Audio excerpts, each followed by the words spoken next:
গো বৌদি, কি করছো গো? ও গোলাপি দি, এসো এসো এসো। আর বলো না, হাতে কি ব্যথা। কি বলবো বলো তোমাকে।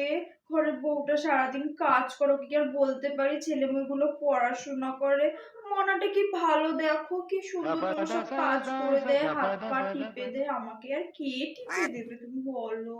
এমন ভাবে কেন বলছো গো? মনাকে বলো, মনাই তোমার হাতটা টিপে দেবে। দে তো মনে একটু কাকিমার হাতটা টিপে। তা মনা, দিবি নাকি আমার হাতটা একটু টিপে?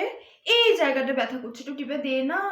আচ্ছা, তুমি আমাকে একটা কথা বলো তো বলতে নাকি তোমার গলা টলা ব্যথা হয় না? সারাদিন বাড়িতে তুমি গাম গাম করে ষাঁড়ের মতো যা চিৎকার করছো।